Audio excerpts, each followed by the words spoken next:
मन्नी साहब, मेरा सबसे पहला सवाल आपसे यही है। आज का आपका भाषण काफ़ी चर्चा में है, टेलीविज़न चैनल्स पे डिबेट हो रही है, लगभग हर जगह हेडलाइन में है। आपने कहा है कि हिंदुस्तान में मुसलमान बराबर हैं और किसी तरीके से कम नहीं है। मेरा आपसे सवाल ये है कि बार बार आपको असर्ट करने की ज़रूरत क्यों पड़ रही है कि हम बराबर हैं? भारत का तो संविधान ही कहता है कि सब बराबर हैं। बिल्कुल सही कह रहे हैं आप, लेकिन कई मर्तबा ऐसा होता है कि अपनी बात को और अच्छे से रखने के लिए हमको ये बताना ही पड़ता है कि हम सब बराबर हैं। हमें आप बाहर का धर्म बता के, नया धर्म बता के और फलां करके आप हमें जो कोशिश हो रही है डाइल्यूट करने की, वो हमको मंजूर नहीं है। तो ये बताना तो ज़रूरी होता है। बहुत से लोगों के जहन में ये ख्याल आता है और डाटा भी थोड़ा इस ओर इशारा करता है कि भारत में जो पॉलिटिक्स है उसमें मुसलमानों का जो प्रतिनिधित्व है, रिप्रेजेंटेशन, वो उनकी पॉपुलेशन के मुकाबले लगातार कम हो रहा है। आगे फिर इलेक्शन आ रहा है। क्या आप लोगों के पास कोई लॉन्ग टर्म प्लान है कि मुसलमानों का जो रिप्रेजेंटेशन है, ख़ास करके पार्लियामेंट में, आप बढ़ा सकें? जब डेमोक्रेसी है तो रिप्रेजेंटेशन का सवाल ज़रूर आएगा। अब रिप्रेजेंटेशन का जब सवाल आएगा तो मैं जो बात कहूँगा इससे बहुत सारे लोग डिसएग्री करेंगे। मैं ये कहता हूँ कि रिप्रेजेंटेशन नंबरों के हिसाब से नहीं होना चाहिए, बल्कि इंसाफ, बराबरी और इक्वल अपॉर्चुनिटी उसके हिसाब से होना चाहिए।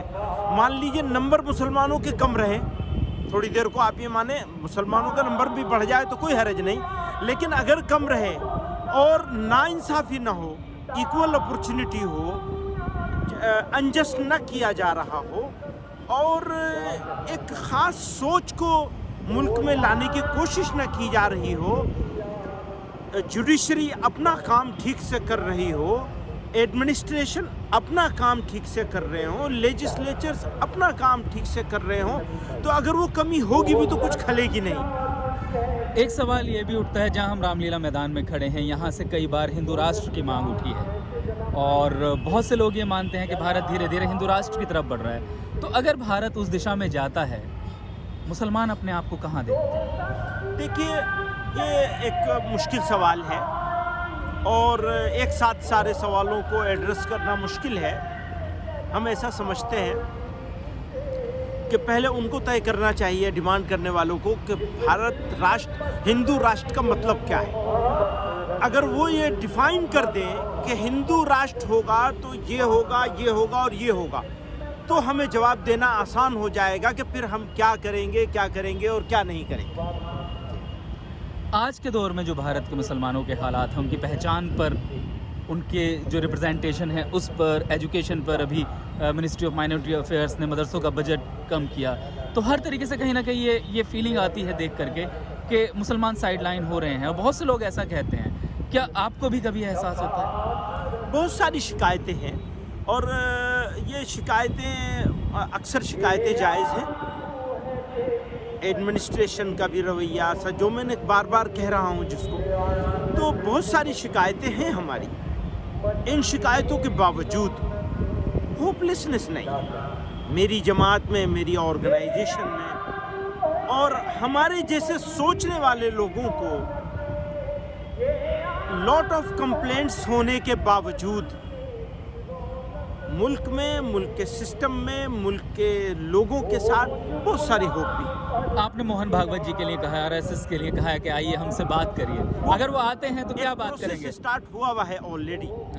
तो क्या बात करेंगे आप? हम अभी कुछ बात नहीं कर रहे, हम ये कह रहे हैं अगर वो, जैसा कि एक प्रोसेस स्टार्ट हुआ है और हम लोग पहले भी उस प्रोसेस को कंफर्म कर चुके हैं कि हम उस प्रोसेस के साथ हैं। आज हम यहाँ, क्योंकि मुल्क भर के लोग जमा हुए थे, हमारे मेंबर्स, और हमारा ये एक जनरल सेशन हो रहा है, प्लेनरी सेशन हो रहा है, तो हमारे लिए ज़रूरी हुआ कि हम यहाँ वो जो बात हम अब से 10 दिन, 15 दिन, 20 दिन पहले कह चुके हैं कि हम इस प्रोसेस के साथ हैं, जो प्रोसेस 5 लोगों ने स्टार्ट किया है और सरसंघ चालक से मिले हैं, तो उसको यहाँ से कंफर्म किया गया है। किया गया। समझिए वही उसी की तरफ इशारा है सारा। आज के दौर की जो दुनिया है, ग्लोबलाइजेशन, हिंदुस्तान के जो वाक़यात हैं दुनिया में और जगह अपना असर रखते हैं और जगह के वाक़यात हिंदुस्तान में असर रखते हैं। तो उस ग्लोबलाइजेशन के इस दौर में जहाँ वर्ल्ड इंटरकनेक्टेड है, भारत के मुसलमानों की आप क्या स्थिति देखते हैं? अगर उन्हें आप देखिए, पाकिस्तान से कंपेयर करें, बांग्लादेश से कंपेयर करें या दूसरे इस्लामिक वर्ल्ड से कंपेयर करें? ऑफ कोर्स बेटर है। अभी किस हम लिहाज क्या से? चाहते हैं, हम क्या चाहते हैं इस ग्लोबल वर्ल्ड में, इस ग्लोबलाइजेशन में इंडिया लीडिंग रोल प्ले करे। और हमारा ये यकीन है कि अगर माइनॉरिटीज़ को या किसी भी सोसाइटी के किसी भी पार्ट को सप्रेस किया गया या उनके अंदर फीलिंग आई सप्रेशन की, तो मुल्क हमारा वो लीडरशिप वाला रोल प्ले नहीं कर पाएगा। इसलिए हमारी ये लड़ाई ज़्यादा है, यानी अपने देश मुल्क के लिए राष्ट्र हित में है ये लड़ाई। मैं एक पॉलिटिकल सवाल करना चाहता हूँ। आपने बीजेपी का नाम लिया, आपने आरएसएस का नाम लिया। ज़ाहिर तौर पर इन तंजीमों का सियासी असर है, तो अगर इनसे आपकी बातचीत शुरू होती है तो क्या हम ये कह सकते हैं कि आगे मदनी साहब राजनीतिक तौर पर इनका समर्थन भी कर सकते हैं? क्योंकि बातचीत कहीं तो आगे बढ़ेगी। मैं तो हमेशा ये बात कहता हूँ कि मुसलमानों को, मदनी साहब की बात नहीं है, मुसलमानों को किसी भी पॉलिटिकल पार्टी के लिए दरवाज़ा नहीं बंद करना चाहिए, नंबर 1। नंबर 2, कभी इस इरादे से खड़ा नहीं होना चाहिए कि किसी पर्टिकुलर पॉलिटिकल पार्टी को हर हाल में हराएंगे। तो मैं तो इस मत का आदमी हूँ। जी हाँ। मदनी साहब, आपने कई मुद्दों पर बात की। आपकी नज़र में आज हिंदुस्तान में मुसलमान का सबसे बड़ा चैलेंज क्या है? आप रिप्रेजेंट करते हैं मुसलमानों को। एजुकेशन।